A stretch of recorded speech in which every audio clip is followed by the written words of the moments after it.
सभी प्रिय विद्यार्थियों का ऑनलाइन हिंदी शिक्षण व्यवस्था में एक बार पुनः स्वागत है। प्रिय विद्यार्थियों, कल के वीडियो में हम सूरदास जी के जीवन चरित्र से संबंधित महत्वपूर्ण प्रश्नों का अध्ययन किया। कल के वीडियो में हम लोगों ने देखा कि किस प्रकार सूरदास जी से संबंधित प्रतियोगी परीक्षाओं में तथा बोर्ड की परीक्षाओं में प्रश्न पूछे जाते हैं। आज हम उनके द्वारा रचित सूरसागर के उन 4 पदों का अध्ययन करेंगे जो हमारे पाठ्यक्रम में संकलित हैं। जैसे प्रथम पद है ना, इसके आगे 3 और पद हैं, 2, 3 और 4। इन 4 पदों का अध्ययन हम लोगों को करना है। मैंने कल ही बताया था, पाठ्यक्रम बहुत सीमित है।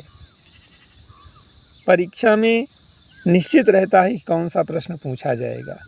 इस पाठ से प्रत्येक वर्ष बोर्ड की परीक्षाओं में प्रश्न सीबीएसई ने पूछा है। 2014, 2012 और 2018 इन 3 वर्षों में इस प्रथम पद से संबंधित प्रश्न पूछे गए हैं।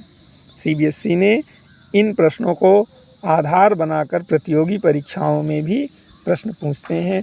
तो सभी का केंद्र में रख करके हम आपको पढ़ाएंगे। आप एकाग्र मन से वीडियो के सहारे पढ़ने का प्रयास करें।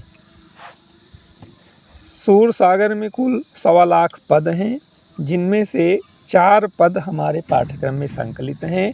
पहला पद, जिसमें गोपियाँ उद्धव को भाग्यशाली बताते हुए कह रही हैं। ध्यान दें विद्यार्थियों, उद्धव यहाँ पर ज्ञान के प्रतीक हैं और गोपियाँ प्रेम के प्रतीक हैं। ईश्वर को प्राप्त करने का 2 मार्ग है, पहला ज्ञान मार्ग, दूसरा प्रेम मार्ग। गोपियाँ प्रेम के रास्ते को अपनाती हैं, जबकि उद्धव ज्ञान के रास्ते को अपना मार्ग बनाते हैं। तो गोपियाँ व्यंग करते हुए उद्धव से कह रही हैं, उद्धव तुम हो अति बड़भागी। हे उद्धव, आप बहुत भाग्यशाली हैं।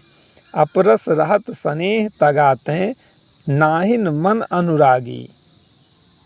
अपरस का मतलब होता है दूर रहना, स्नेह का मतलब प्रेम, नाहिन का मतलब नहीं, मन अनुरागी। अनुरागी का मतलब प्रेम से भरा हुआ। हे उद्धव, आप प्रेम के साथ रहते हुए भी प्रेम से अछूते हैं, दूर हैं, इसलिए आप बड़भागी हैं।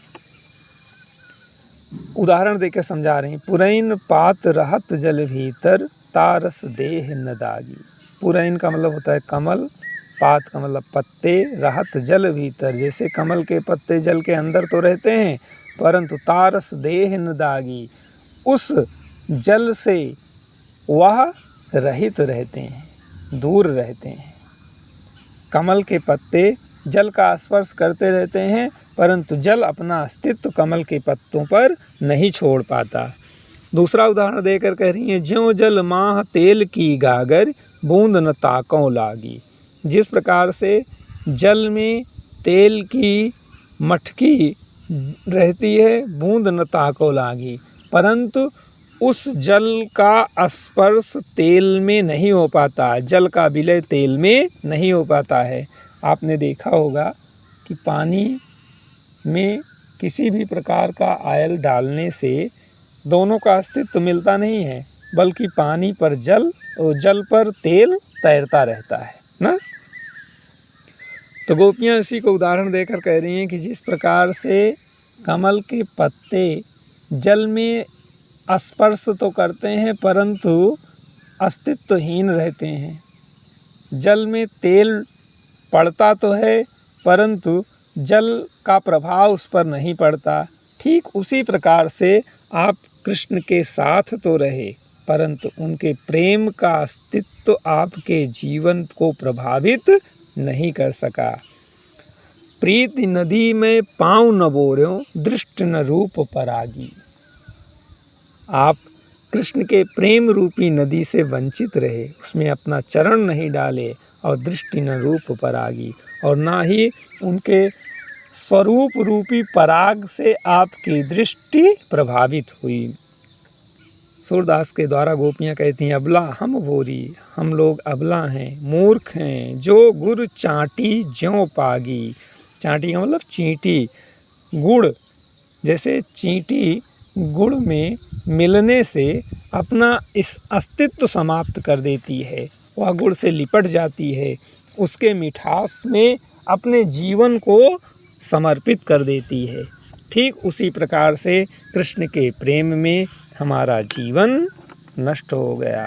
आप भाग्यशाली इसलिए हैं क्योंकि आप उनके साथ रहते हुए भी प्रेम के नदी से अछूते रहे, दूर रहे।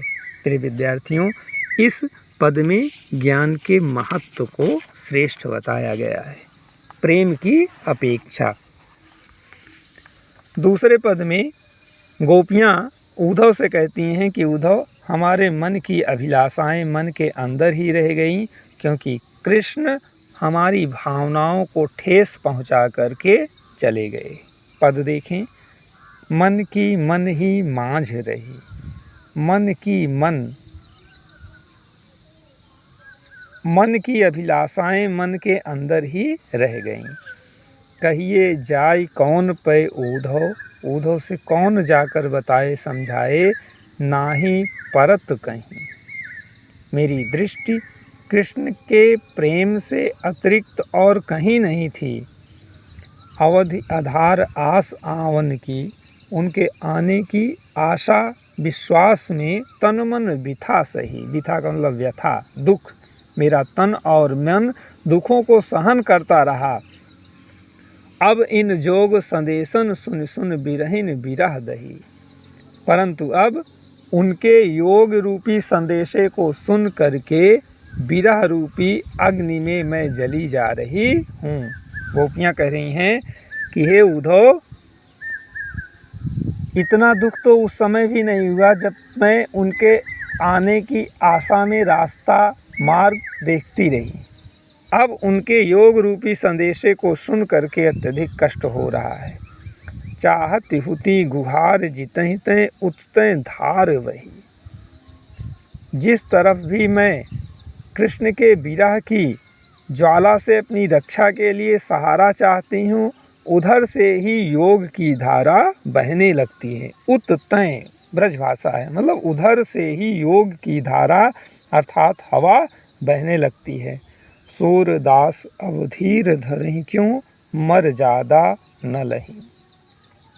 सूरदास जी के द्वारा गोपियाँ पूछती हैं कि अब सभी मर्यादाओं का त्याग कर दिया तो हम धैर्य कैसे धारण करें, आप ही बताइए।